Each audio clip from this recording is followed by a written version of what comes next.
Alright, so in this video, I'll show you how to update your USCIS contact information in 2026. If you've changed your phone number or email, it's really important to keep everything updated so you don't miss any case updates.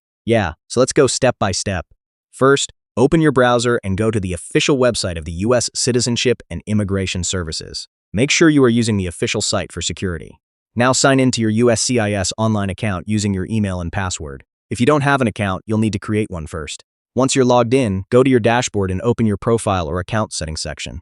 Now look for the option that says Contact Information or Edit Contact Details and click on it. Next, you can update your email address, phone number, and mailing address if needed. Make sure all the information you enter is correct and active. After that, carefully review everything before saving. Even a small mistake can cause missed notifications or delays in communication. Now click Save or Update to confirm your changes. The system will process your new contact information immediately. In some cases, USCIS may send a confirmation email or notification to verify the update. Just follow any instructions if required. And that's it.